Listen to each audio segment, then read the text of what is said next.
नमस्कार दोस्तों। आज मैं आपके सामने कोई साधारण बात करने नहीं आया हूँ।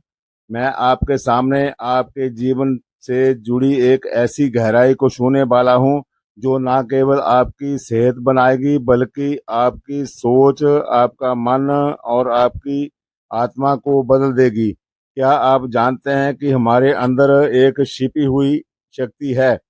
वो अगर जाग जाए तो ना केवल हमारा शरीर स्वस्थ हो सकता है बल्कि हमारी मानसिक शांति और ध्यान की गहराई भी हसीन हो सकती है। आज मैं आपके सामने योग का अर्थ और इसके अनेकों लाभ के बारे में बताने आया हूँ। योग का अर्थ है सदैव चंचल रहने वाली इंद्रियों को वश में रखते हुए परम तत्व मन को एकाग्र करना। एक स्पष्ट है कि योग का षटकर्म द्वारा शरीर के अंदर की शुद्धि से आरंभ होता है और ध्यान समाधि तक ले जाता है। हम लंबी बात ना करें तो षटकर्म की 6 क्रियाओं से शरीर के अंदर की पूर्ण रूप से शुद्धि होती है।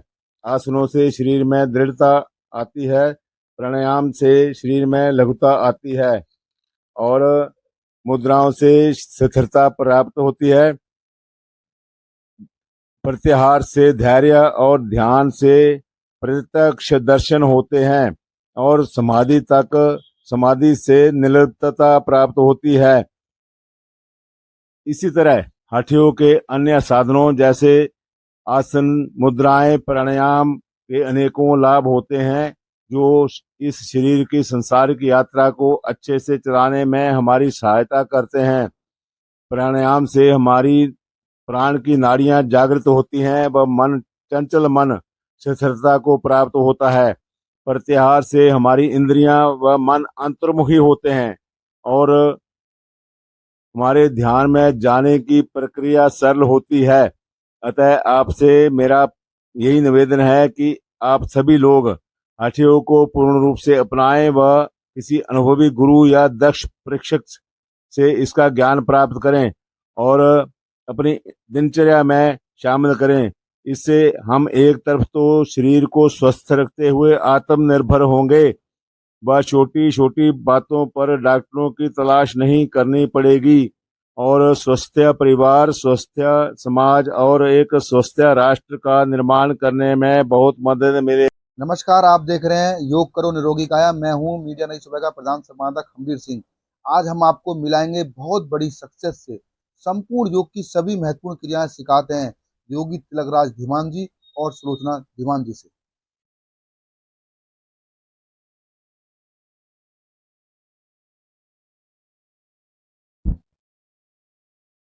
नमस्कार दोस्तों, मेरा चैनल योग करो निरोगी काया में आपका स्वागत है। तो आज मैं पहले तो बहुत बहुत धन्यवाद करता हूँ मीडिया नई सुबह का, जिन्होंने मुझे अपने योग के बारे में पूरी जानकारी जन जन तक पहुंचाने का मौका दिया। तो जैसा कि योग योग एक संपूर्ण विद्या है जो हमें षटकर्म की क्रियाओं से लेकर ध्यान, समाधि और मोक्ष तक ले जाती है। योग का अर्थ है सदैव चंचल रहने वाली इंद्रियों को वश में रखते हुए मन को एकाग्र करना। जैसा कि आप और हम साथ जानते हैं कि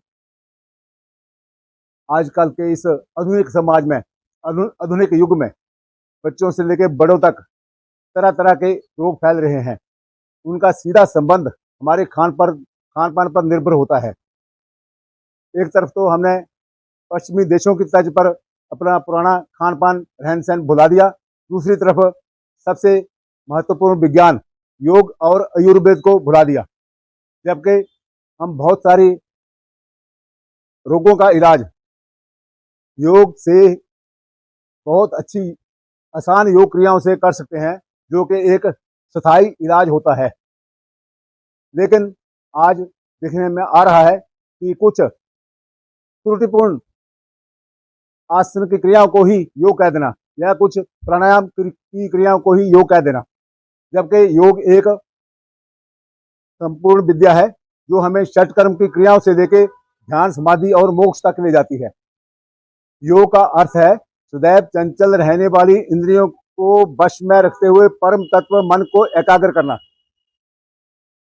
हठ योग के अनुसार योग के 7 अंग हैं: षटकर्म, आसन, प्राणायाम, प्रत्याहार, मुद्राएं, ध्यान और समाधि। ये है योग के 7 अंग। तो पहला अंग है षटकर्म। षटकर्म से हमारे शरीर की पूरी, सिर से लेकर पूरे पेट की अंदर की शुद्धि होती है। षटकर्म की 6 क्रियाएं हैं: नेति, धोती, कपालभाति, बस्ती, नौली और त्राटक। षटकर्म की पहली क्रिया है नेति। नेति विभिन्न प्रकार की है: जल नेति, सूत्र नेति, रावण नेति और दूध नेति और घी नेति। इस नेति की सारी क्रियाओं से गले से ऊपर के सब रोगों का नाश होता है। अभी दूसरी क्रिया है धोती। धोती से विभिन्न प्रकार की है: बमन धोती, बस्तर धोती, भाईसार धोती और दंड धोती। ये सभी अभी करके दिखाऊंगा मैं आपको। और उसके बाद तीसरी क्रिया है कपालभाति। कपालभाति तीसरी क्रिया है। जब हम पहली 2 क्रियाओं को, नेति और धोती को करते हैं, उसके बाद कपालभाति की जाती है, तब इसका पूरा लाभ मिलता है। कपालभाति षटकर्म की तीसरी क्रिया है। कुछ लोग इसको प्राणायाम करके बोलते हैं, लेकिन नहीं। कपालभाति षटकर्म की तीसरी क्रिया है, जो हमारे 2 क्रियाओं को करने के बाद की जाती है, पूरे अंदर की यहाँ से पूरी शुद्धि के लिए। चौथी क्रिया है बस्ती। षटकर्म की चौथी क्रिया बस्ती है। बस्ती क्रिया जो है वो वैसे प्रत्यक्ष दिखाया नहीं जाता, इसकी व्याख्या की जाती है। ऋषि मुनि ने बहुत अच्छी ढंग से इसकी व्याख्या की है, वो अभी मैं थोड़ा उसके बारे में विस्तार से बताऊंगा। और पांचवी क्रिया है नौली और अग्निसार क्रिया। ये पेट की एक्सरसाइज है, पूरे पेट की एक एक नस की पेट की एक्सरसाइज होती है। पेट के सर्व रोगों के लिए बहुत अच्छी क्रिया है। उसके बाद त्राटक, छठी क्रिया। षटकर्म की छठी क्रिया है त्राटक। त्राटक से आंखों के सब रोग, ध्यान समाधि तक आंखों के रोग ठीक होते हैं। चश्मा उतरता है त्राटक से। और आंखों के रोग, कानों के, अपने ध्यान समाधि तक, त्राटक से ध्यान समाधि तक, मोक्ष तक जाने का बिल्कुल मन को एकाग्र करने की क्रिया है त्राटक। और उसके बाद दूध नेति और घी नेति। घी नेति, घी नाक से पीना। इससे घी नाक से पीना दिमाग की पूरी एक एक नस को घी का असर होता है, विशेषकर दिमाग के कमजोरी के लिए और याददाश्त के लिए बहुत अच्छी क्रिया है।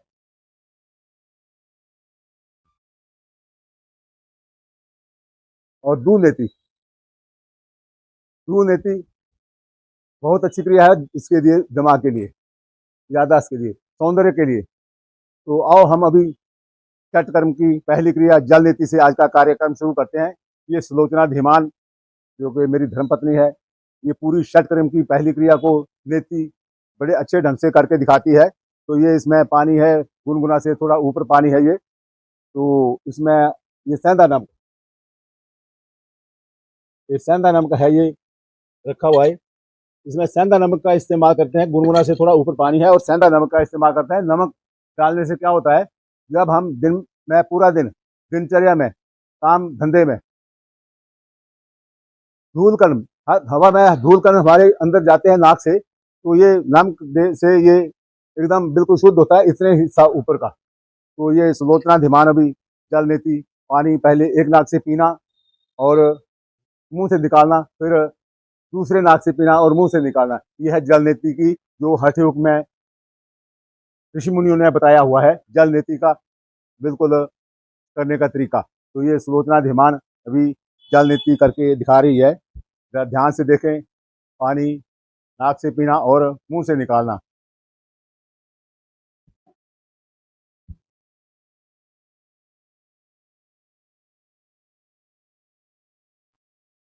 ये देखें, इस लोचना ध्यान पानी नाक से पीकर तो मुंह से निकाल रही है। पानी नाक से पी रही है और मुंह से बिल्कुल अच्छे ढंग से पानी निकल रहा है।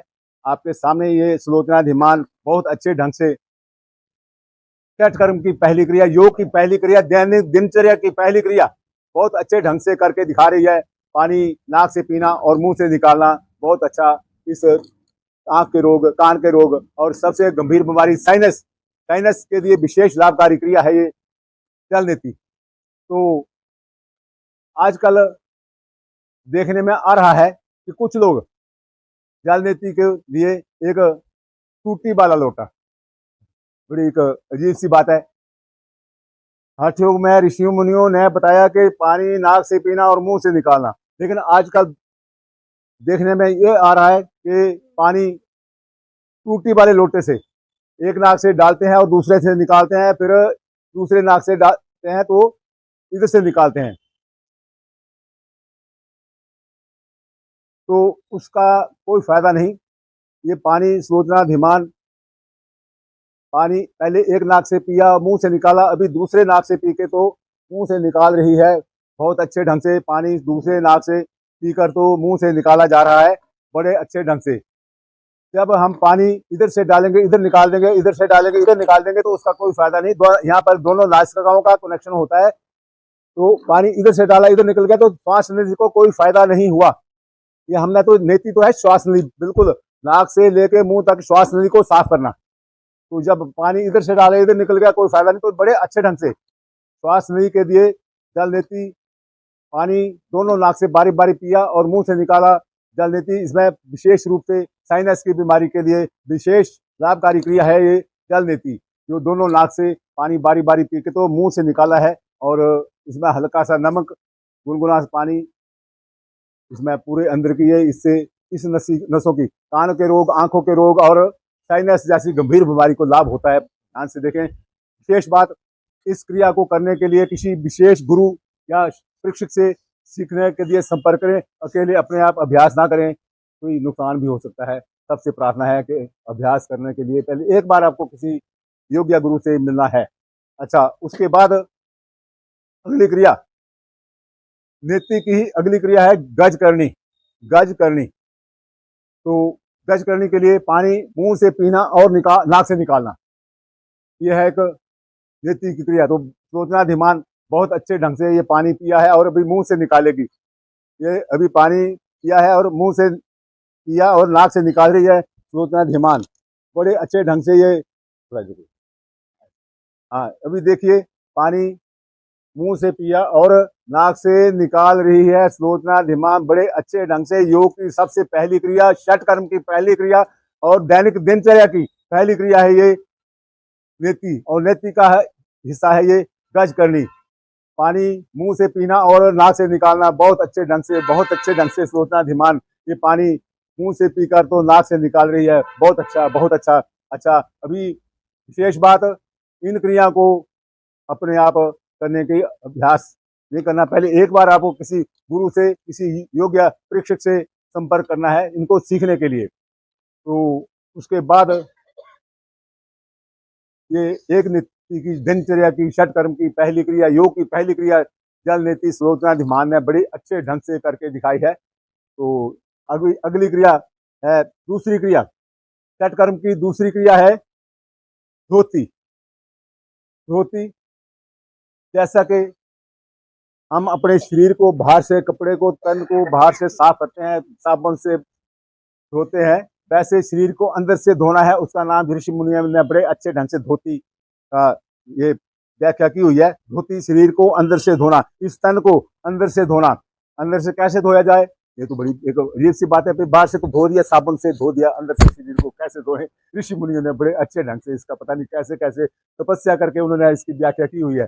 तो ध्यान से देखें, ये पानी दिया है सोचनाधिमान है, 1.5-2 लीटर पानी है इस जग में। तो ये जग पानी गर्म करके हल्का सा सेंधा नमक डालकर पीना है और बमन करना है। तो ये अब बड़े अच्छे ढंग से भी दिखा रही है सोचनाधिमान बमन धोती, छठ कर्म की दूसरी क्रिया, योग की दूसरी क्रिया, दैनिक दिनचर्या की दूसरी क्रिया बमन धोती। तो ये देखें, एक गिलास पानी के जग में 1.5 लीटर में पानी है, ये सब पीना है और बमन करना है। तो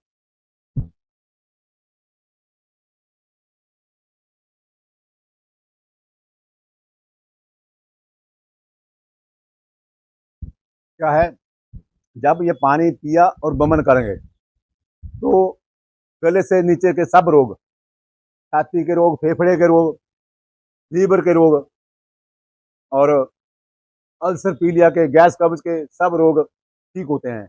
जब गैस कब्ज बनेगा नहीं, गैस बनेगी नहीं, पूरे शरीर में जितनी भी बीमारियां हैं सब गैस बनने से शुरू होती हैं। पहले गैस बनती है, उसके बाद कब्ज होती है, कब्ज के बाद एक भयंकर बीमारी है बवासीर, बवासीर होती है। कब्ज नहीं होगी तो बवासीर होगी नहीं। जब गैस कब्ज गैस बनेगी नहीं तो कब्ज होगी नहीं, गैस बनेगी नहीं, कब्ज होगी नहीं, बवासीर होगी नहीं। और उसके बाद ये बड़े ध्यान से देंगे, पानी पिया है और ये बमन बमन कर रही है, थोड़ा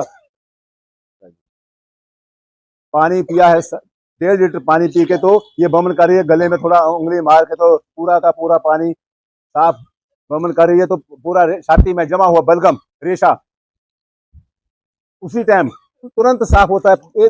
5 मिनट की क्रिया में पूरी छाती साफ होती है बमन करने से। यहाँ दिमाग, यहाँ छाती में जमा हुआ बलगम रेशा उसी टाइम साफ हो रहा है, बाहर निकल रहा है। आप देख रहे हैं बड़े अच्छे ढंग से बमन कर रही है। छाती में पिया हुआ पानी जो है, नमक डालकर पिया हुआ पानी, नमक डालकर पानी पिएंगे तो अंदर से बिल्कुल सफाई होगी, फेफड़े की सफाई, छाती की सफाई, लीवर की सफाई, पेट की, पूरे बड़ी आंत की पूरी सफाई होती है बमन धोती से।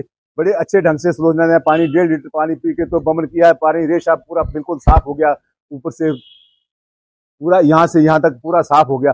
एक विशेष बात, अभी अगली क्रिया, एक और किडनी के रोग, बड़ी भयंकर बीमारी है पथरी, तिल्ली में पथरी होती है, किडनी में पथरी होती है, दोनों गुर्दे में पथरी होती है, पित्त की तिल्ली में 10, 15, 20 तक पथरियां निकलती हैं। तो क्या है कि पथरी पथरी क्या है, पथरी हम खाते हैं, पानी पीते नहीं, जमते जमते अंदर जमा हो जाता है और पथरी का रूप धारण करता है। पथरी कोई बाहर से पेट में नहीं घुसती, पथरी एक कम पानी पीने से अंदर आया हुआ जमता है और उस पथरी का रूप धारण करता है। तो इस जो बमन धोती ही एक धोती, कोई भी धोती, बस्तर धोती, बमन धोती एक ही बात है।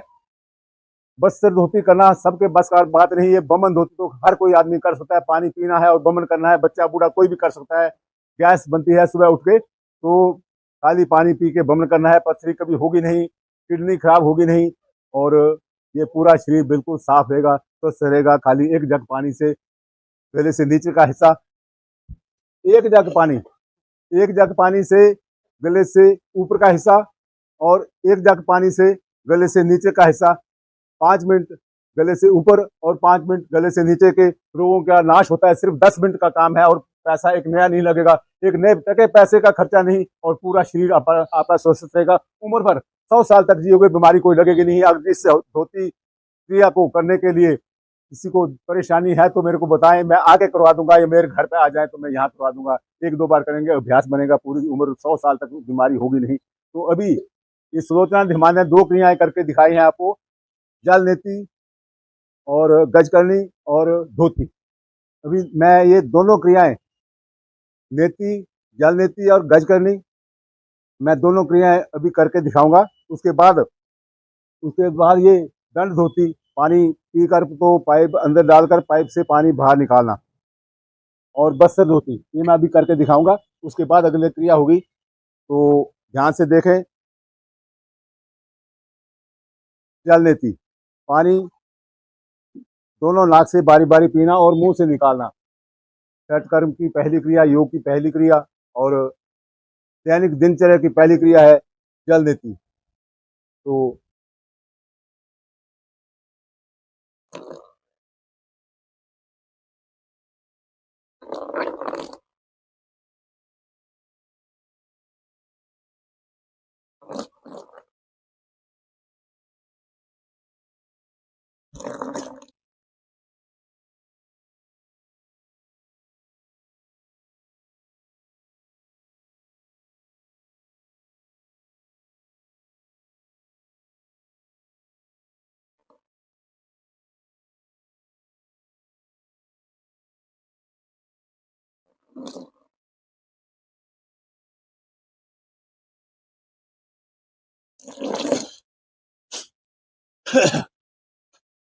अभी दोनों नाक से पानी पीकर तो मुंह से निकाला है बारी बारी, और अभी गज करनी, अगली क्रिया है गज करनी। पानी मुंह से पीना और नाक से निकालना।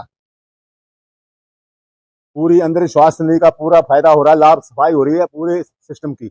आंख के रोग, कान के रोग, साइनस जैसी गंभीर बीमारी, जब पानी नाक से पिया, मुंह से निकाला, मुंह से पी के नाक से निकाला, ये श्वास रोग को विशेष लाभ होता है, उसी टाइम ठीक होता है। जिनके नाक बंद होते हैं, मुंह से सांस लेते हैं लोग, ये बात देखा है कि मुंह से सांस ले रहे हैं, इस क्रिया को करने से तुरंत 2 मिनट में लाभ होता है उसका, उसी टाइम फायदा होता है। अभ्यास करने से होगा, देखने से नहीं। तो आओ अभी गज करनी, पानी मुंह से पीना और नाक से निकालना।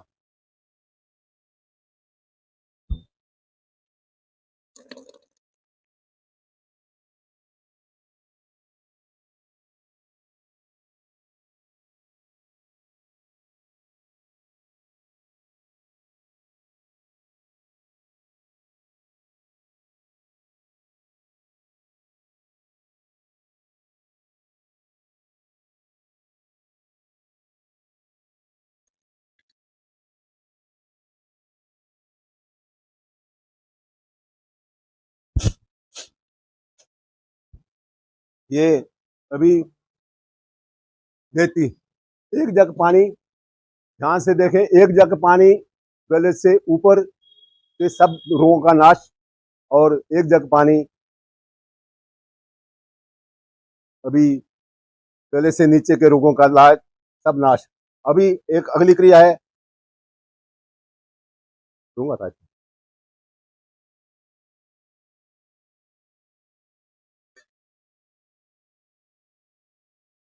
ये अभी अगली क्रिया है दंड धोती। दंड धोती ये पाइप है, पानी पीना और पाइप के रास्ते से इसको, पाइप मुंह से गले से अंदर उतार कर पाइप से पानी बाहर निकालना। जैसे ऋषि मुनि ने बड़े अच्छे ढंग से दंड धोती बनाई है। पहले जमाने में ऋषि मुनि जब ये पाइप नहीं होते थे, तो केले के डंडे के ऊपर का छिलका उतार के उसके पाइप को पतली पाइप जैसा बना के उससे दंड धोती करते हैं, सब इसका नाम दंड धोती रखा हुआ है। तो अभी ये मॉडर्न जमाने में आधुनिक क्रियाएं, पाइप है ये, आधा इंची का पाइप है, आधा इंची पाइप है ये, और इसको मैंने ये थोड़ा आगे से थोड़ा दबाया हुआ है, और ये 2 छिद्र हैं इसमें, छेद किए हुए हैं ये ये 2 छेद किए हुए हैं, और पाइप को मैंने अच्छे ढंग से ये दबा के पतला किया हुआ है, ताकि अगर मोटे सिरे से ऐसे डालेंगे तो अंदर लगेगा कहीं ना कहीं। तो ये पतला किनारा से पाइप को अंदर डालना है। तो भी मैं करके दिखा रहा हूँ आपको। दंड धोती, पानी पीना और पाइप से गले में से बाहर निकालना। ये पाइप को उतनी देर गर्म पानी में डाल दिया है कि थोड़ा मुलायम हो जाएगा, नरम हो जाएगा पाइप। तो ये बमन दंड धोती के लिए पाइप है ये, मैंने ये पानी में डाला है, गर्म पानी में।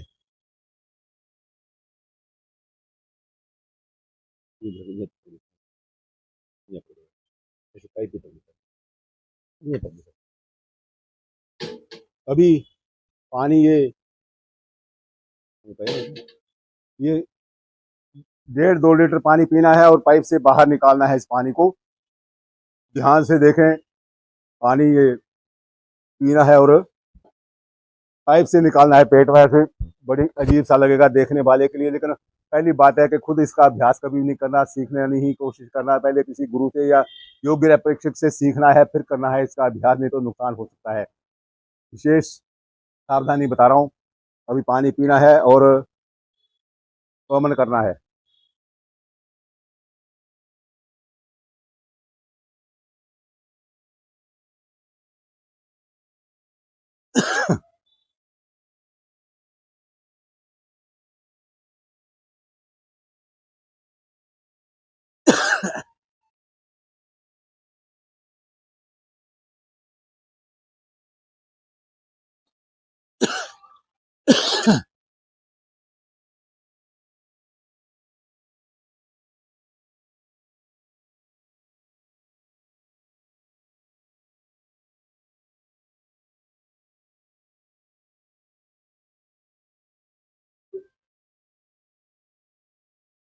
अभी मैंने 2 लीटर पानी, एक जग पानी पी लिया है। तो पाइप को अंदर उतारना है और पाइप से पानी निकालना है। ये जो क्रिया आप देख रहे हैं षट कर्म की दंड धोती क्रिया है। ये क्रिया बहुत ही महत्वपूर्ण क्रिया है पेट के लिए। और आप देख रहे हैं ये योगी तिलक राज जी, ये जो पाइप, कितना मोटा पाइप है, इसको पेट के अंदर लेके जा रहे हैं इस पाइप को। और इस पाइप से इन्होंने पहले पानी पिया था और पानी पीने के बाद अब ये इस पाइप के द्वारा पेट में से पानी को निकालेंगे, जैसे कि खेत किसी में पौधों में पानी दे रहे हैं। आप देख रहे हैं जिस तरह से इन्होंने पाइप अंदर लिया पेट में, और देखो पेट से अब ये पानी आप देख रहे हैं टप में पानी जो निकल रहा है ये पेट के अंदर से पाइप डालकर इस क्रिया के माध्यम से योगी तिलकराज जी ने आपको ये पानी निकाल कर आपको दिखाया है। जिस तरीके से पौधों में पानी लगा रहे हैं, अब पेट में से टंकी में जैसे पानी चल रहा है, इस तरीके से आप देख पा रहे होंगे। ये पानी देखिए जिस तरीके से पौधों में पानी देते हैं ना, अब पेट में से ये पानी निकल रहा है। यह क्रिया बहुत ही ध्यानपूर्वक करने योग्य क्रिया है। और देखो किस तरीके से इन्होंने पेट में से पानी निकाला है पाइप के द्वारा। पहले पानी पिया, उसके बाद ये पानी को पेट में से निकाल रहे हैं। ये बहुत ही महत्वपूर्ण और बहुत सावधानी पूर्वक क्रियाएं करने योग्य क्रिया है। अकेले में कभी ना करें। और देखिए कितनी तेज पानी निकल रहा है, कितनी देर से पानी निकल रहा है।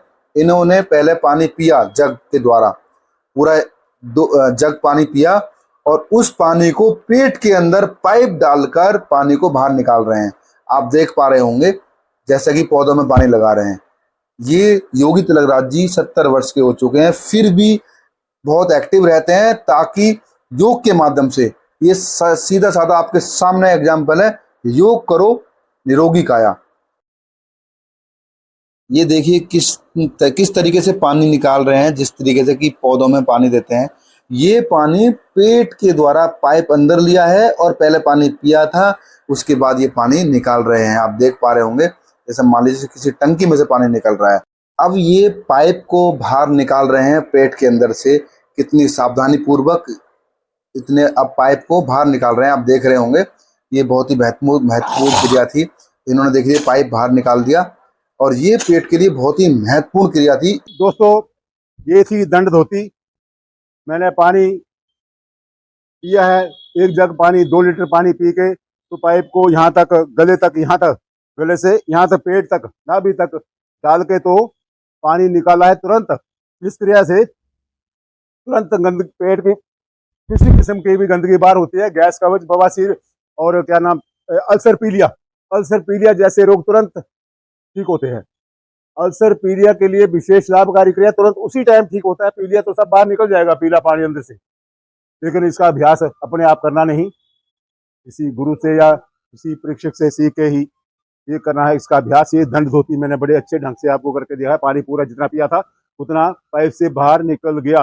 ये तो अभी ये बस्तर धोती के लिए मैंने ये 5 मीटर कपड़ा है, 5 मीटर कपड़ा ये नपा हुआ 5 मीटर है धोती के लिए। बस्तर धोती के लिए 2, 3, 4 और 5, ये 5 मीटर कपड़ा है बस्तर धोती के लिए। तो इस पानी से इस बस्तर को अंदर डालना है और बाहर निकालना है। जब हम इस कपड़े को अंदर से निकलकर 5 मीटर कपड़े को बाहर निकालेंगे, उसी टाइम छाती में जमा हुआ बलगम रेशा तो उसी टाइम साफ होता है, तुरंत कपड़े के साथ ही बाहर निकलेगा। विशेषकर दमा के मरीज जो कई सालों से चरपाई पर पड़े हैं, विक्स एनर का इस्तेमाल करते हैं। विशेष बात, जो विक्स एनर का इस्तेमाल करते हैं 2 दिन 4 दिन में ही विक्स एनर छूट जाती है, और 10-15 दिन में दमे के मरीज बिल्कुल ठीक होते हैं। पक्का है, इसमें कोई शंका वाली बात नहीं। ये 5 मीटर कपड़ा अंदर डालना है, कपड़े के साथ ही बलगम तो बाहर निकलती है। दूसरी बात, एक कैंसर और टीबी क्या है, टीबी खांसी बिगड़ गई, जम गई खांसी, सूखी खांसी हो गई, होते होते बिगड़ गई, महीना 10 दिन में खांसी अंदर जम गया ये फेफड़े में बलगम, तो सबसे बड़ी गंभीर बीमारी है टीबी की बीमारी की शुरुआत होती है यहीं से। हम जब कपड़े बस्तर धोती 15 दिन में करते हैं, वैसे हम निरोगी बिल्कुल तंदुरुस्त आदमी 15 दिन में मैं करता हूँ। 15 दिन में नहीं तो महीने में करे और पेशेंट को साफ हो जाएगा। तो अभी एक बस्तर धोती के लिए मैंने ये 5 मीटर कपड़ा है, 5 मीटर कपड़ा ये नपा हुआ 5 मीटर है धोती के लिए, बस्तर धोती के लिए 2, 3, 4 और 5, ये 5 मीटर कपड़ा है बस्तर धोती के लिए। तो इस पानी से इस बस्तर को अंदर डालना है और बाहर निकालना है। जब हम इस कपड़े को अंदर से निकलकर 5 मीटर कपड़े को बाहर निकालेंगे, उसी टाइम छाती में जमा हुआ बलगम रेशा तो उसी टाइम साफ होता है, तुरंत कपड़े के साथ ही बाहर निकलेगा। विशेषकर दमा के मरीज जो कई सालों से चरपाई पर पड़े हैं, बिक्स इनहेलर का इस्तेमाल करते हैं। विशेष बात, जो बिक्स इनहेलर का इस्तेमाल करते हैं 2 दिन 4 दिन में ही बिक्स इनहेलर छूट जाती है और 10-15 दिन में दमे के मरीज बिल्कुल ठीक होते हैं। पक्का है, इसमें कोई शंका वाली बात नहीं। ये 5 मीटर कपड़ा अंदर डालना है, कपड़े के साथ ही बलगम तो बाहर निकल दिया। दूसरी बात ये कैंसर और टीबी क्या है? टीबी खांसी बिगड़ गई, जम गई खांसी, सूखी खांसी हो गई, होते होते बिगड़ गई, महीना 10 दिन में खांसी अंदर जम गया ये फेफड़े में बलगम, तो सबसे बड़ी गंभीर बीमारी टीबी की बीमारी की शुरुआत होती है यहीं से। हम जब कपड़े वस्त्र धोती 15 दिन में करते हैं, वैसे हम निरोगी बिल्कुल तंदुरुस्त 15 दिन में करता हूँ।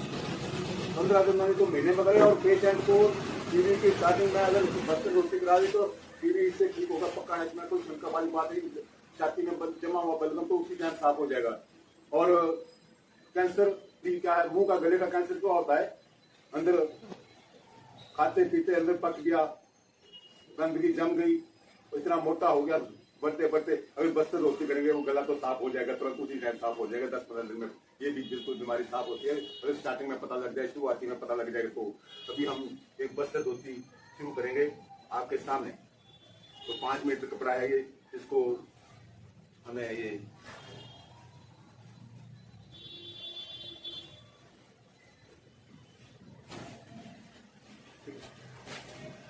पानी के सहारे से 5 मीटर कपड़े को गले से अंदर निकलना है। ध्यान से देखें और अपने आप इसका अभ्यास करना नहीं। कल कपड़ा फंस गया तो बोलेगा योगी तिलकराज ने बताया था और हमने कपड़ा फंस गया पेपड़े में अभी निकलेगा कैसे, बाद में वो डॉक्टर के पास जाएंगे और मेरी करेंगे शिकायत। तो कभी इसका अभ्यास अपने आप नहीं करना, किसी योग्य गुरु से जो जानता हो इस क्रिया को करने के बारे में, शस्त्र इसकी क्रिया को करने के बारे में जानता हो उसी से सीखना है। ये सारी क्रियाएं विशेष बार बार बोल रहा हूँ। तो वस्त्र धोती आप देख रहे हैं, ये जो क्रिया है वस्त्र धोती, ये काफी लाभदायक क्रिया है पेट के लिए। और इस क्रिया को कभी भी बिना जानकारी के, बिना गुरु के ना करें। ये बहुत महत्वपूर्ण क्रिया है षटकर्म की, जो आपके सामने योगी तिलकराज जी करके दिखा रहे हैं। ये देखिए, ये 5 मीटर का कपड़ा है जो योगी तिलकराज जी अपने पेट में, इसको आप देखिए पूरा रख लेंगे इस कपड़े को। ये वस्त्र धोती जो क्रिया है, वस्त्र धोती क्रिया बहुत ही महत्वपूर्ण क्रिया है। इसको कभी भी अकेले में ना करें बिना योग्य गुरु के। और हाँ, अगर आपको सीखने का मन है तो आप कमेंट करके बता सकते हैं, तिलकराज जी के चैनल पर जाकर देख सकते हैं और आप इसको सीख सकते हैं इनसे। लेकिन मैं बार बार आपको कह रहा हूँ, ये क्रिया बहुत ही महत्वपूर्ण है पेट के सभी बीमारियों के लिए। षटकर्म की ये वस्त्र धोती क्रिया है, पेट की बीमारियों के लिए बहुत महत्वपूर्ण क्रिया है। इस क्रिया को योग्य गुरु से ही सीखने के बाद करें। कभी भी अकेले में वीडियो देखकर इस क्रिया को ना करें, ना ही दोहराएं कभी भी। और ये बहुत महत्वपूर्ण क्रिया है जो आपको योगी तिलकराज जी करके दिखा रहे हैं। योगी तिलकराज जी का मकसद है समाज में वो सभी के लिए कुछ अच्छा करना चाहते हैं, अपने योग के माध्यम से योग सिखाना चाहते हैं, जिससे कि आप स्वस्थ रहें। और आप स्वस्थ रहेंगे तो परिवार स्वस्थ रहेगा, परिवार स्वस्थ रहेगा तो समाज स्वस्थ रहेगा, और समाज स्वस्थ रहेगा तो देश स्वस्थ रहेगा। स्वास्थ्य के लिए बहुत ही महत्वपूर्ण क्रिया है। इस क्रिया को अकेले में ना करें, हमेशा ईमानदारी से बिना गुरु के कभी ना करें। ये इनका जितनी मेहनत कर रहे हैं योगी तिलकराज जी, आप देख ही रहे हैं। तो इस क्रिया को कभी भी अकेले में ना करें। और ये पेट की बहुत ही महत्वपूर्ण क्रिया है, षटकर्म की वस्त्र धोती क्रिया। षटकर्म की वस्त्र धोती क्रिया बहुत ही महत्वपूर्ण है। ये षटकर्म की जितनी भी क्रिया है वो बहुत ही महत्वपूर्ण है, क्योंकि अंदरूनी जो हमारे शरीर में जो प्रॉब्लमें होती हैं उन सब में ये क्रियाएं बहुत लाभदायक क्रियाएं होती हैं। शरीर में कोई भी अंदर कैसी भी बीमारी नहीं होगी। जितनी भी षटकर्म की क्रिया हैं योगी तिलकराज जी ने जो बताई हैं क्रियाएं, वो शरीर को स्वस्थ रखने के लिए बहुत महत्व रखती हैं। और षटकर्म की ये हठ योग में आती हैं षटकर्म की क्रियाएं। और आपको अगर हठ योग की षटकर्म की क्रियाएं सीखनी है तो योग करो निरोगी काया चैनल पे कमेंट करें और कमेंट करें, फिर सीखने के लिए योगी तिलकराज जी आपको सिखा सकते हैं। और वो योगी तिलकराज जी समय समय पर कैंप जो लगते हैं वो उन कैंपों में जा कर के भी अपनी ये जो जो योग की क्रिया है सभी को करके दिखाते हैं बखूबी। और वो 70 वर्ष के हो चुके हैं। आज भी बड़े अच्छे ढंग से स्फूर्ति के साथ वो सारी क्रियाएं करके दिखाते हैं। उनका मकसद है समाज में वो किसी का भला कर सकें, तो वो योग के माध्यम से समाज सेवा करते हैं। क्योंकि समाज सेवा हमारे जीवन में सभी को करनी चाहिए। सभी स्वस्थ रहेंगे, ठीक रहेंगे तो हमारा देश अपना आप ही ठीक रहेगा। ये इनका एक बहुत बड़ा योगदान है। जो चाहते हैं कि समाज में सब खुश रहें, खुशहाल रहें। और ये जो योग हमारे जीवन का बहुत ही महत्वपूर्ण एक हिस्सा है। हमें जिस तरीके से खाना खाते हैं, पानी पीते हैं, शरीर को स्वस्थ रखने के लिए हमें योग जरूरी है। योग करना जरूर चाहिए अगर आपको स्वस्थ रहना है, ठीक रहना है। डॉक्टरों की दवाइयों से बचना है, क्योंकि डॉक्टर तो आपको एलोपैथिक दवाइयाँ दे देते हैं। बहुत सारी दवाइयाँ खाने से हमारे शरीर में नुकसान होता है। तो क्यों ना ऐसा करें जो हम बीमारी ना पड़े और ध्यान से षट कर्म की ये योग क्रियाएं सीखें। योगी तिलकराज जी से सीख सकते हैं, उनके चैनल पर जाएं, जो कि योग करो निरोगी काया उनका यूट्यूब पर चैनल है। और जो बड़े सादगी के साथ सभी को सिखाना चाहते हैं, वो अपनी बात बताना चाहते हैं, तो आप ध्यान से देखें और अकेले में बिल्कुल ना दोहराएं। ये षट कर्म की जो क्रिया हैं हठ योग से आती हैं, और उन्होंने इनको सीखने के लिए बहुत ही ध्यान दिया है और वो सिखाते भी बड़े ध्यान से हैं। और उनका मकसद है समाज में सभी ठीक रहें, खुश रहें, खुशहाल रहें, उनके जीवन में अच्छा बदलाव आए। जैसा कि आपने देखा, इन्होंने पूरा 5 मीटर कपड़ा अपने अंदर पेट के अंदर रख लिया है। अब योगी तिलकराज जी उस कपड़े को बड़ी सावधानी पूर्वक बाहर निकाल रहे हैं। आप देख पा रहे हो इस कपड़े के माध्यम से जो पेट के अंदर जो बलगम जमा होता है, इस क्रिया को करने से वो भी साथ में बाहर आ जाता है। इनका यही मकसद है कि पेट की सफाई अच्छे तरीके से ये क्रिया के माध्यम से कर सकते हैं। ये देखिए उन्होंने अपना कपड़ा बाहर निकाल दिया है, और वो कितने तरीके से आपको समझाने का प्रयास किया है। इस क्रिया को करने में कितना ध्यान दिया है उन्होंने। इसी तरीके से वो सारी क्रियाएं करते हैं और एकदम स्वस्थ रहते हैं और समाज को भी स्वस्थ करने में लगे हुए हैं।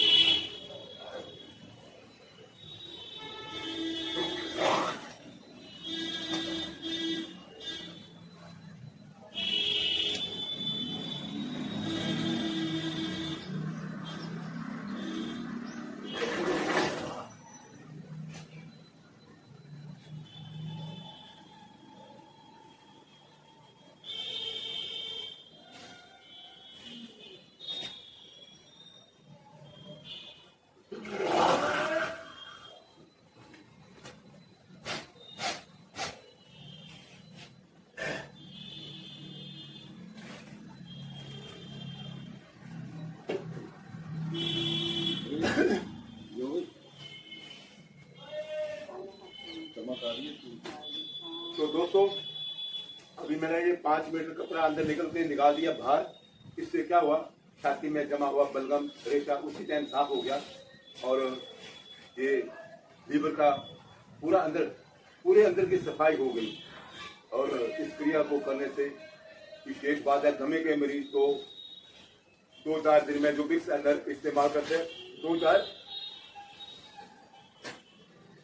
दिन में विक्स अंदर छोड़ देते हैं और 15 दिन के अंदर अंदर बिल्कुल संपूर्ण रूप से ठीक होते हैं। तो इसका अभ्यास करें। इस गले से नीचे के सब रोगों का समाधान मैंने बता दिया। अभी अगली क्रिया करेंगे।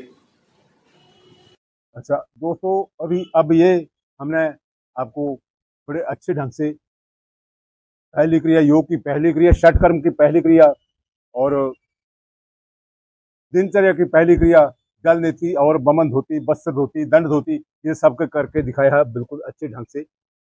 और विशेष बात साथ साथ में बोल रहा हूँ कि इन क्रियाओं को सीखने के लिए किसी गुरु या विशेषज्ञ शिक्षक से सीखें। अकेले घर में शुरू नहीं करना है। एक बार सीखने के बाद अभ्यास करना है। एक बार कैसे करना है वो सीखें, फिर इसका अभ्यास करें। अभी अगली क्रिया षट कर्म की पहली क्रिया के बाद, दूसरी क्रिया के बाद षट कर्म की तीसरी क्रिया है कपालभाति।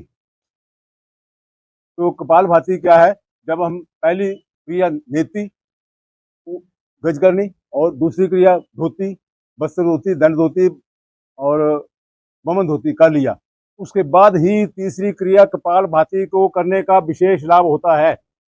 लेकिन यहाँ भी कुछ त्रुटिपूर्ण तरीके से कपालभाति को दिखाया जाता है कि एक क्वेश्चन आता है, प्रश्न आता है कि उठकर कौन सी क्रिया करनी चाहिए। तो बहुत लोगों का उल्टा पुल्टा सवाल है, किसी का भी सही इलाज आंसर नहीं। कपाल बोलते सुबह उठे कपालभाति करे जाओ, कपालभाति करे जाओ, सफेद बढ़िया सी चादर बिछाए, मैट योगा मैट बिछाए और कपाल भाती करने बैठने, लेकिन कोई फायदा नहीं।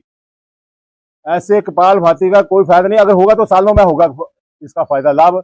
ऐसे क्रिया बिना दो क्रियाओं को करने के बाद पहले कपाल भाती करेंगे सीधा उठकर तो उसका लाभ सालों में मिलेगा। लेकिन हम दो क्रियाएं नेति और धोती करने के बाद इस कपाल भाती को करने से उसी टाइम ही इसका लाभ होता है। और सारी क्रियाएं जो है वो इन दो क्रियाओं को करने के बाद तीसरी क्रिया कपाल भाती करनी है। उसके बाद स्टेप बाय स्टेप ऋषि मुनियों में इसकी व्याख्या करी हुई है कि हठ युग में कि पहली क्रिया करनी है, दूसरी करनी है, फिर तीसरी करनी है, चौथी पांचवी छठी क्रिया, उसके बाद आसन करने हैं। सीधा उठ के आसन करने लग जाओ कोई फायदा नहीं, प्राणायाम करने लग जाओ कोई फायदा नहीं। तो पहली क्रिया ऋषि मुनि पहला स्टेप चढ़ो, फिर दूसरा चढ़ो, फिर तीसरा चढ़ो, चौथा पांचवा छठवां, उसके बाद प्राणायाम और आसन की क्रियाएं करनी है जो भी करनी है, नहीं तो ऐसे कोई फायदा नहीं। पहले अभी हम तीसरी क्रिया सेट कर्म की कपाल भाती मैं करके दिखा रहा हूँ। तो हम दोनों ने अभी अच्छे ढंग से पहली क्रिया और दूसरी क्रिया करी है। तो अभी शुरू करते हैं कपाल भाती। कपाल भाती के लिए कोई ऐसे किसी आसन में बैठने की जरूरत नहीं। सुख आसन में बैठ के बिल्कुल शरीर को सामान्य शून्य, बिल्कुल शरीर की स्थिति शून्य और मन एकाग्र करते हुए कपाल भाती करना है। और ये एक मैंने ये रुमाल रखा हुआ है, ये कपाल भाती करने के बाद तो कपाल भाती करने के समय जो अंदर यहाँ दो क्रियाओं से करने से जो अंदर रेशा बलगम लूज हुआ है उसको बाहर निकालना और सांस को अंदर इसको ड्राई करना, अंदर की इस खोपड़ी को इतने हिस्से को कपाल को ड्राई करना भाती कपाल भाती ये क्रिया है। ऐसे जब हमने बमन धोती और जल नीति किया है तो कपाल भाती कहाँ से करेंगे, क्या करेंगे कपाल भाती। तो आओ शुरू करते हैं। मैंने दोनों क्रियाओं करने के बाद तीसरी क्रिया जैसे ये कपड़ा रख लिया एक और सीधे, और ऐसे किसी शरीर को अकड़ाने की या ऐसे करने की जरूरत नहीं, ऐसे सीधा नॉर्मल अपना सुखासन में बैठ के बिल्कुल गर्दन सीधी और श्वास लेने की प्रक्रिया कोई नहीं आएगा, नॉर्मल आएगा और सिर्फ सांस को बाहर फेंकना है। कपाल भाती के लिए ये पूरा अंदर का शुद्धि होती है कपाल भाती से। तो ये कपड़ा है रखा हुआ, तो आओ शुरू करें कपाल भाती। सांस को बाहर फेंकना है, मैं सिर्फ सांस का ही रोल है और ना गर्दन हिले। ऐसे ऐसे भी करते हैं लोग, ऐसे भी नहीं है, कोई गर्दन पूरे शरीर की व्यवस्था कोई नहीं हिलाना है, पूरा शरीर का कोई अंग नहीं हिलेगा, सिर्फ सांस ही फेंकना है बाहर। तो आओ शुरू करते हैं। ये श्लोचना ध्यान भी एक बड़े अच्छे ढंग से कपाल भाती दो क्रियाओं करने के बाद तीसरी कट कर्म की तीसरी क्रिया, योग की तीसरी क्रिया और दैनिक दिनचर्या की तीसरी क्रिया कपाल भाती दोनों करके दिखा रहे हैं। ध्यान से देखें। तो पहले हम एक तो सीधी करिए। पहले इसकी प्रक्रिया क्या है, 11 बार सांस पहले बायां नाक बंद करके दाएं नाक से 11 बार करना है, फिर दाएं नाक बंद करके तो बाएं नाक से 11 बार करना है। ऐसे 3 राउंड में करना है कपाल भाती। बिल्कुल अच्छी क्रिया दिखाई हुई है, इससे अंदर जो गीलापन है वो भी ड्राई होगा और रेशा बलगम है वो भी साफ होगा। तो शुरू करते हैं कपाल भाती।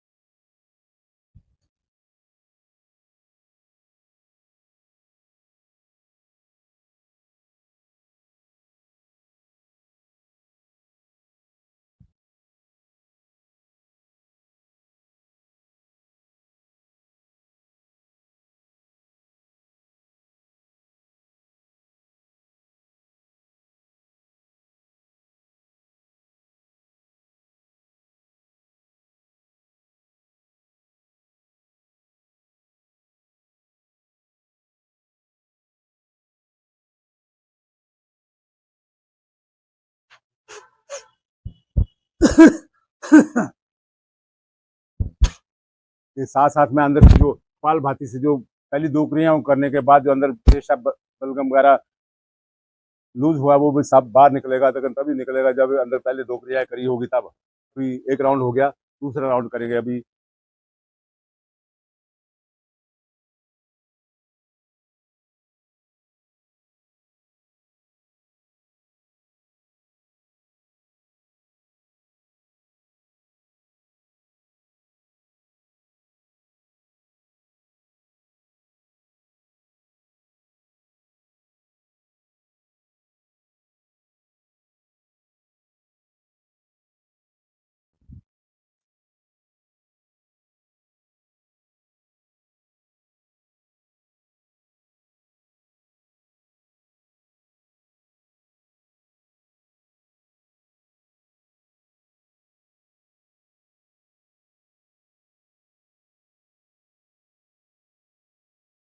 ये अभी दो राउंड 11-11 बाल बाल भाती क्रिया है। अभी तीसरा राउंड करेंगे, फिर उसके बाद अगली क्रिया शुरू करेंगे छठ कर्म की। तो अभी तीसरा राउंड 11 बार।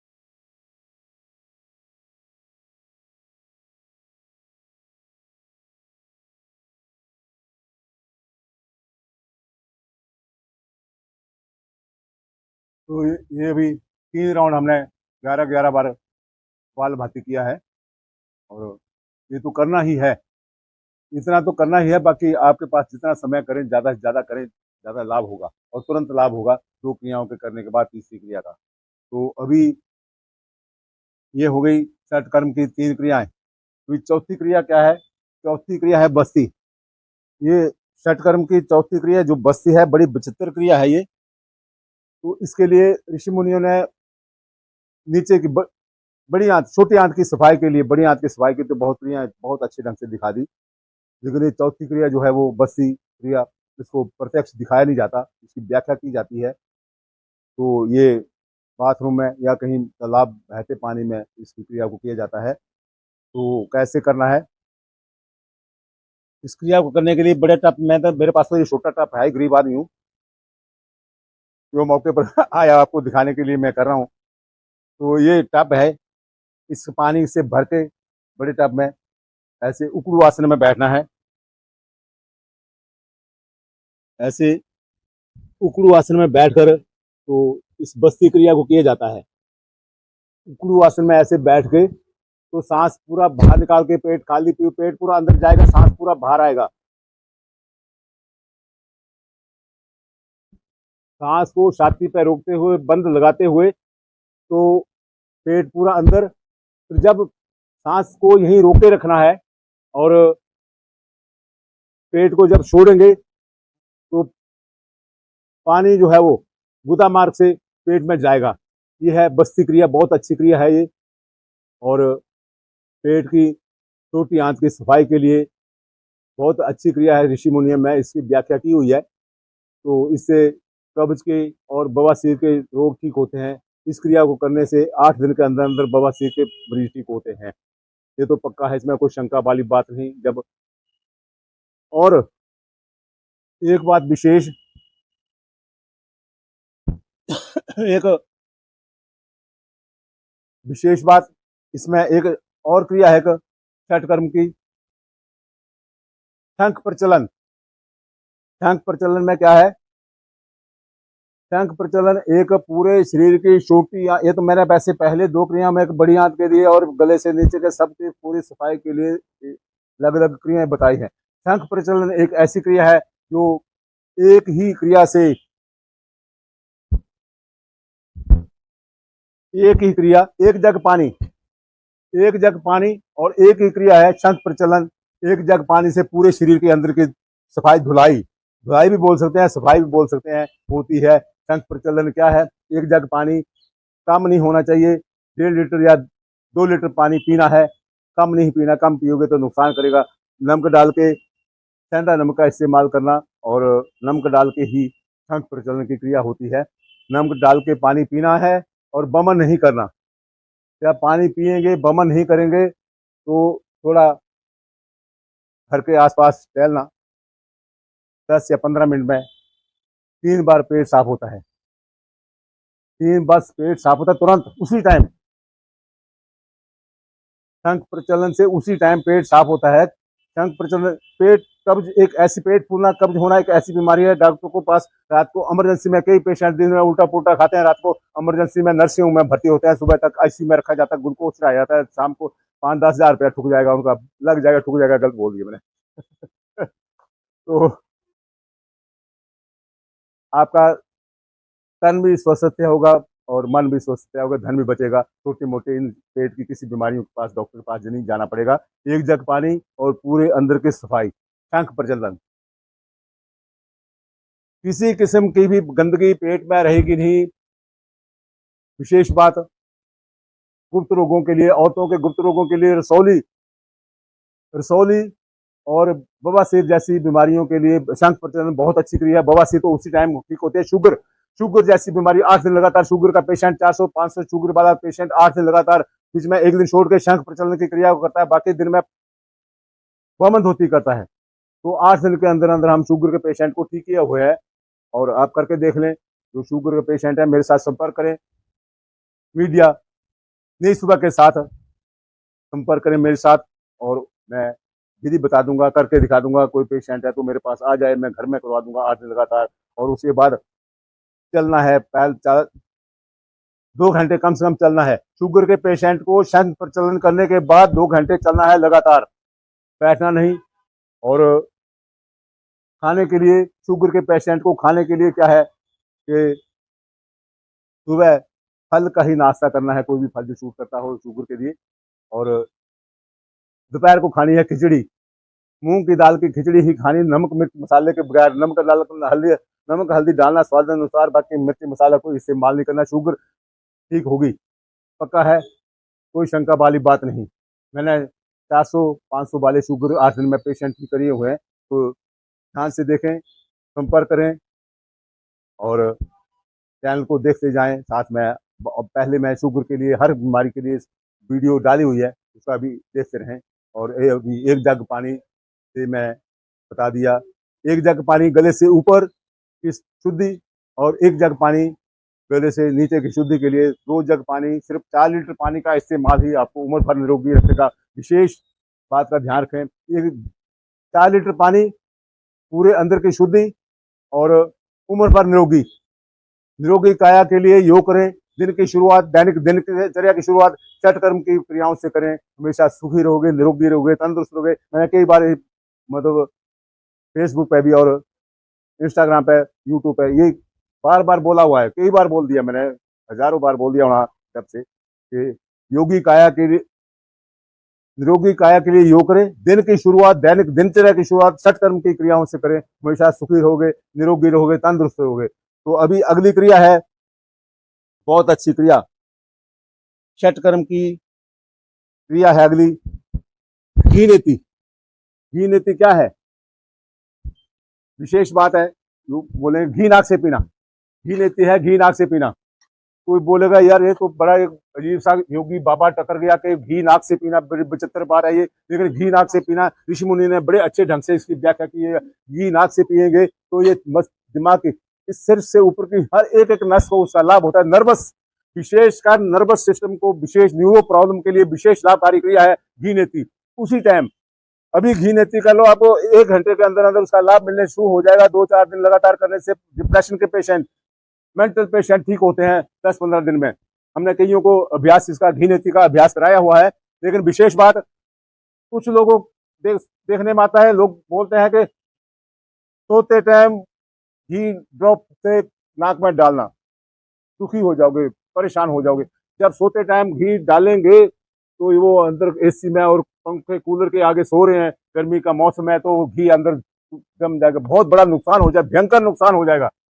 घी नीति हमेशा दोपहर को की जाती है, दिन में धूप में 9-10 बजे की, अभी इस टाइम अच्छी धूप निकल के आई है। मैंने 6 बजे, ये 6:30-7 बजे तक शुरू की थी क्रिया और अभी धूप आ गई है। अभी घी नीति करेंगे, घी नाक से पीना। तो ध्यान से देखें, नर्वस सिस्टम के लिए विशेष बात है, नर्वस सिस्टम कमजोरी, अंदर की किसी भी कमजोरी के लिए, न्यूरो प्रॉब्लम के लिए विशेष लाभकारी है घी नीति। तो आओ इसका अभ्यास करें। ये सुलोचना धीमान बड़े अच्छे ढंग से घी नीति करती है। ये थोड़ा गुड़ का टुकड़ा गले में घी लगेगा, खारिश से होगी, खराश होगी गले में, उसके लिए थोड़ा गुड़ का टुकड़ा इसने गले में डाल लिया है। और मैं भी इसको देख देख के कर रहा हूँ, मेरा भी साथ में देखने से अभ्यास होगा, पता नहीं होगा कि नहीं होगा, लेकिन होगा जरूर। तो ये घी है,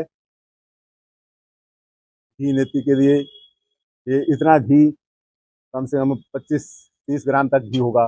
एक नाक से पीना है, फिर दूसरे नाक से पीना है। ध्यान से देखें, ये बड़े अच्छे ढंग से पहले भी घी नीति का वीडियो हमने, ये सुलोचना धीमान ने भी पहले घी नीति का वीडियो डाले हुए हैं, तो पिछला वीडियो भी देख लें। और अभी हम एक स्पैच दिया आपको, दोनों इकट्ठे इस पहले, पहले कब देना आया दबा के। तो ये घी है, नाक से पीना है।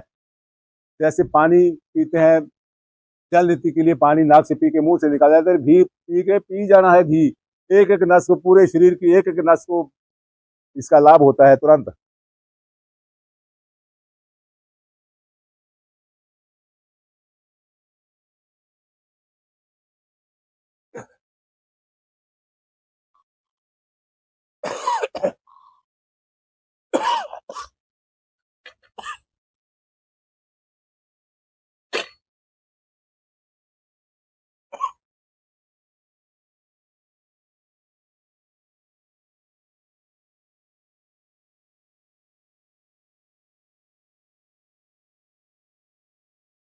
घी नीति से सांस को जोर से ऊपर को खींचा जाता है।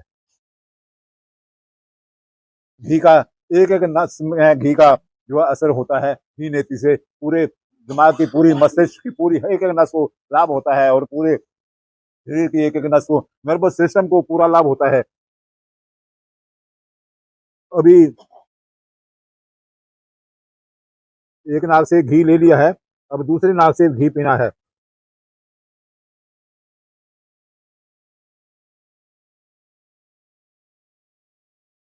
तो ये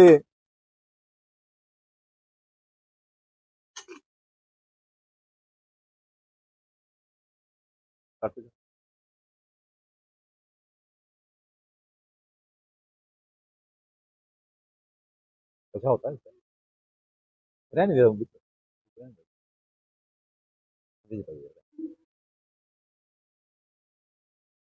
यस।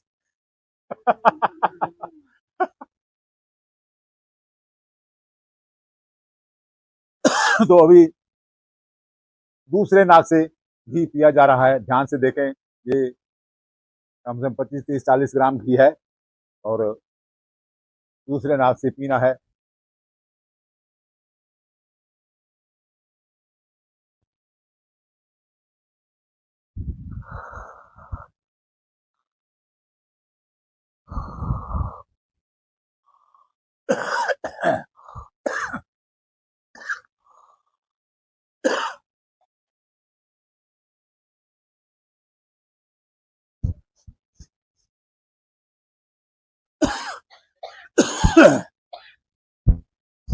अभी ये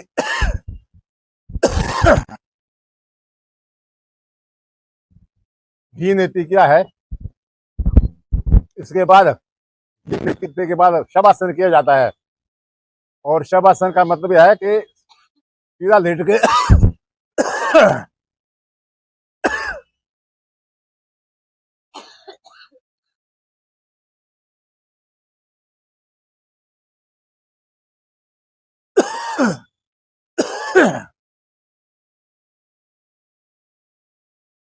शवासन में लेट कर, तो सांस ऊपर को खींचना है।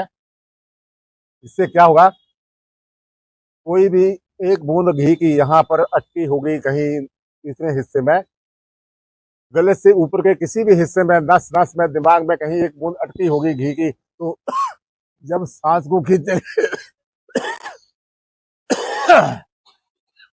जब सांस को खींचेंगे तो वो घी तो अंदर चला जाएगा, पेट में चला जाएगा। सांस खींचने से, जोर से सांस खींचना है। लेकिन यहाँ क्या होता है कि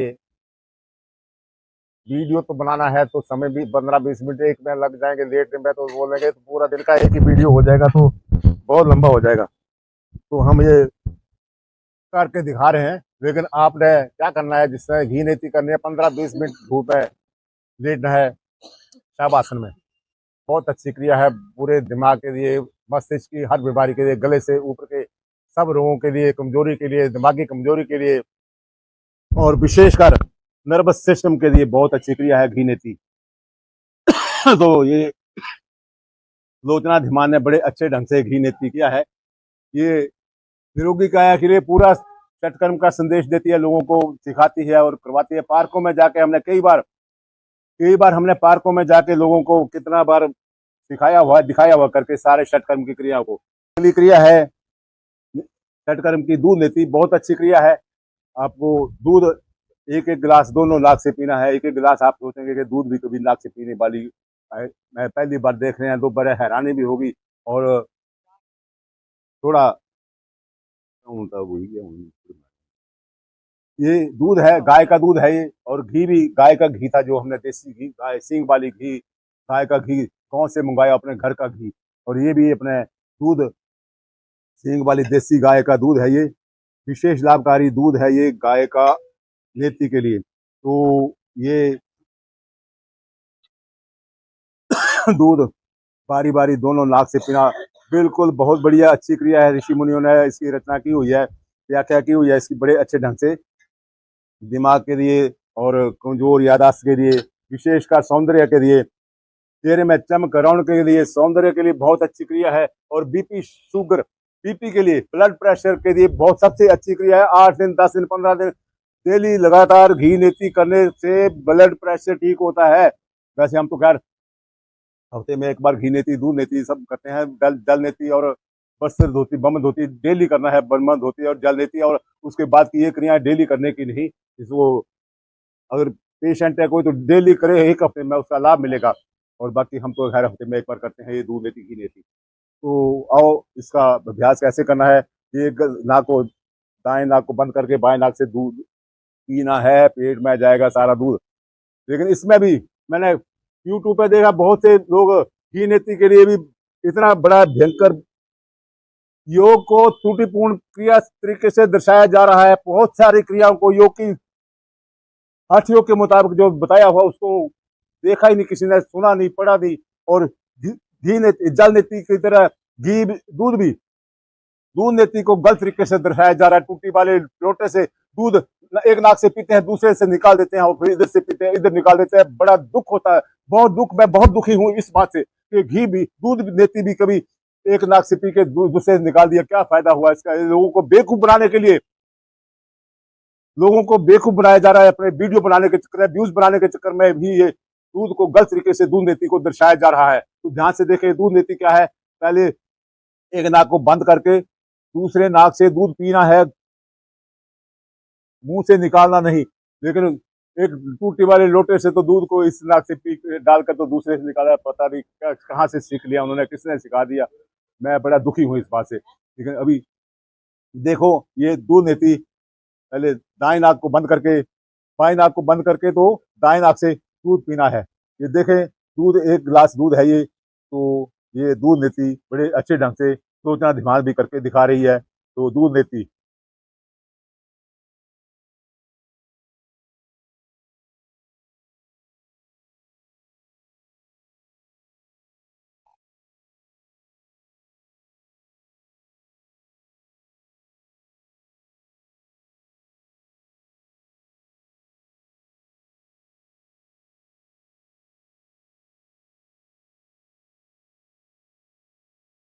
तो अभी दोनों ने एक एक गिलास दूध का एक नाक से पिया है। और सीधा पेट में गया। अभी दूसरा गिलास दूध का दूसरे नाक से पीना है। ये सुलोचना धिमान बहुत अच्छे ढंग से ये सारी क्रियाओं को करके दिखाती है और बराबर करती है ये सारी क्रियाएं सुलोचना धिमान। इसको देख के मैं भी तो कर रहा हूँ। और ये दूध पहले एक नाक से पिया है, अभी दूसरे नाक से पीना है दूध और सीधा ये पेट में जाएगा दूध।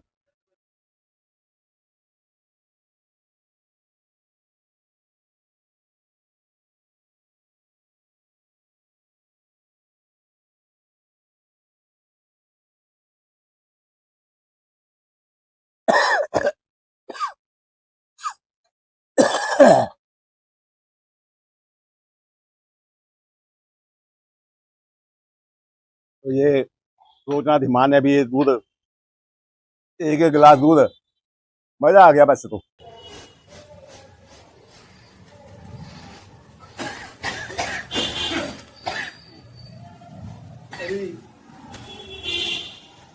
ये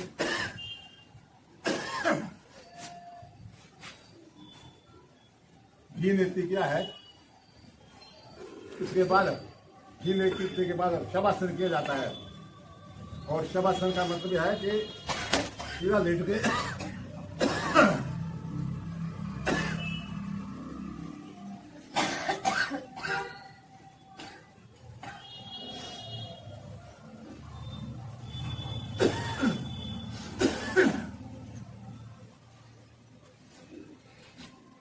शवासन में लेट कर तो सांस ऊपर को खींचना है। इससे क्या होगा, कोई भी एक बूंद घी की यहाँ पर अटकी होगी कहीं कितने हिस्से में, गले से ऊपर के किसी भी हिस्से में, नस नस में, दिमाग में कहीं एक बूंद अटकी होगी घी की, तो जब सांस को खींचते जब सांस को खींचेंगे तो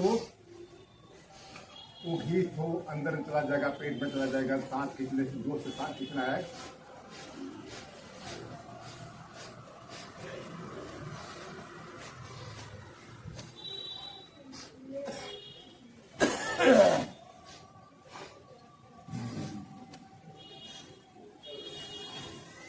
जैसे ऋषि मुनि ने जो इसका व्याख्या की है वो 15-20 मिनट शवासन में लेटना है। दोस्तों, अभी छठ कर्म की 5वीं क्रिया है नौली। नौली क्या है? नौली पेट की एक्सरसाइज के लिए सबसे अच्छी क्रिया है। इसका ऋषि मुनियों ने बड़े अच्छे ढंग से पेट के लिए बड़े अच्छे ढंग से इसका वर्णन किया हुआ है। तो इसका पेट को क्या है, सांस पूरा बाहर निकाल कर पेट अंदर चला जाएगा, तो पेट को अंदर बाहर चलाना ही एक नौली क्रिया है। तो कैसे करना है? ये पैर थोड़ा समानांतर से थोड़ा खुला रख के तो सांस पूरा पेट से बाहर निकाल कर पेट अंदर जाएगा पूरा।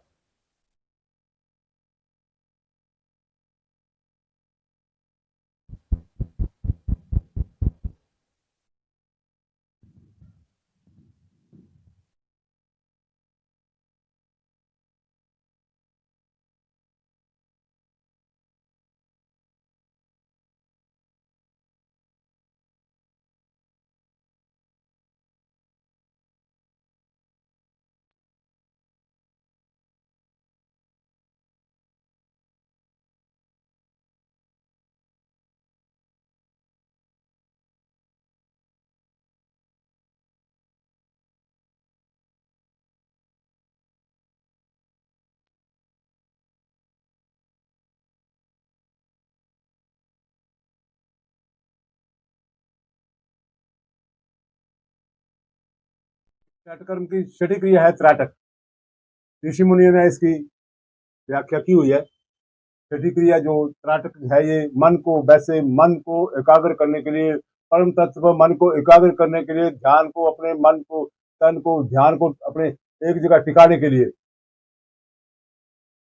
तीसरा नेत्र बोलते, तीसरा नेत्र अपने मन को बिल्कुल इस सहस्त्रार चक्कर को बिल्कुल एकाग्र करने के लिए एक ये त्राटक की व्याख्या की हुई है। और नजर नजर के लिए, आंखों के लिए बहुत अच्छी है क्रिया त्राटक, विशेषकर इसका अभ्यास करना है तो आंखों को खोल के रखना है। ये बत्ती जो है वो आंखों की हाइट के बराबर बत्ती जली हुई है।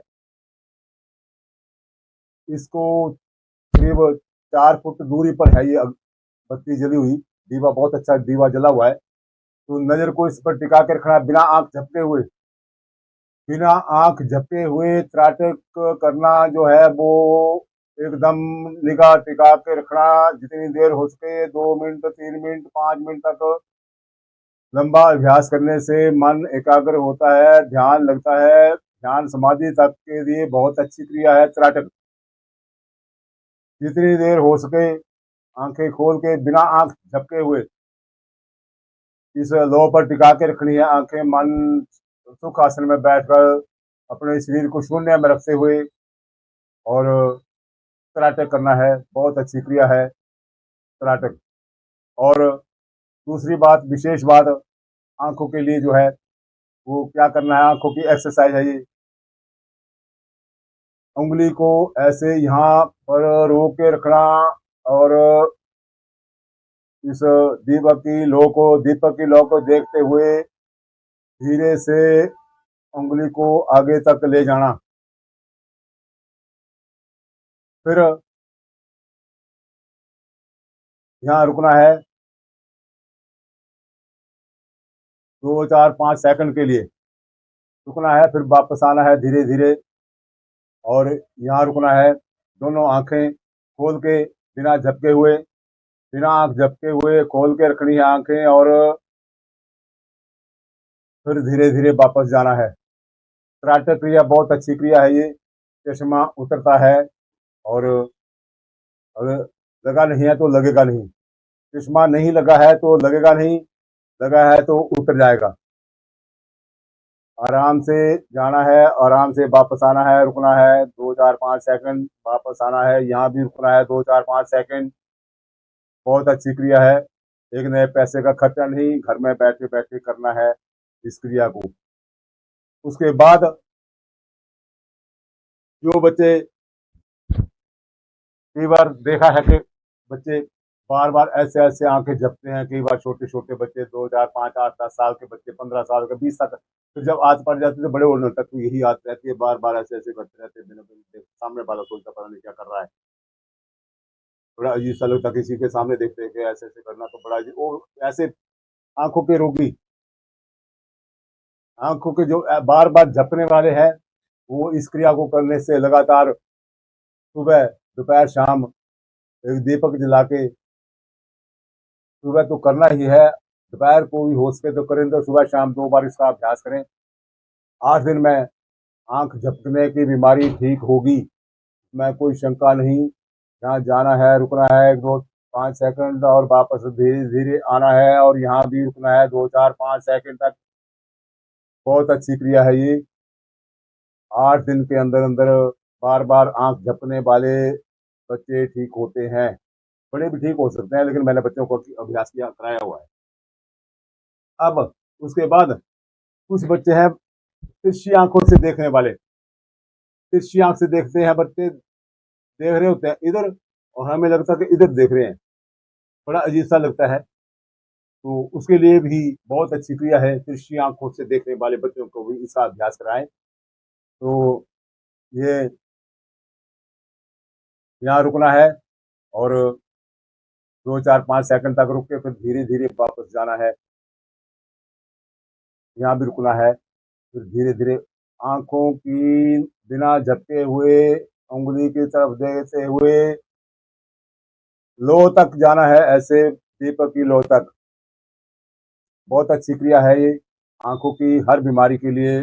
चश्मा लगा हुआ है तो उतर जाएगा, नहीं लगा तो लगेगा नहीं। आंखें झपकने वाली बीमारी ठीक होगी 8, 10 दिन में, 15 दिन में। और तिरछी आंख देखने वाले मरीज भी ठीक होते हैं इस क्रिया से। तो ये थी दोस्तों षट कर्म की छठी क्रिया त्राटक का मैंने बड़े अच्छे ढंग से जो हठयोग के अनुसार योग क्रिया मैंने करके दिखाई है। तो अभ्यास करें और बने रहें। मेरे साथ मिलने के लिए नई सुबह मीडिया के साथ संपर्क करते रहें। आपका सेवक आपके साथ हमेशा। तो दोस्तों, मैंने आज आपको ये छठ कर्म की 6 क्रियाओं को करके दिखाया है। साथ में सुलोचना भी माने, क्योंकि ये क्रियाएं हठयोग के अनुसार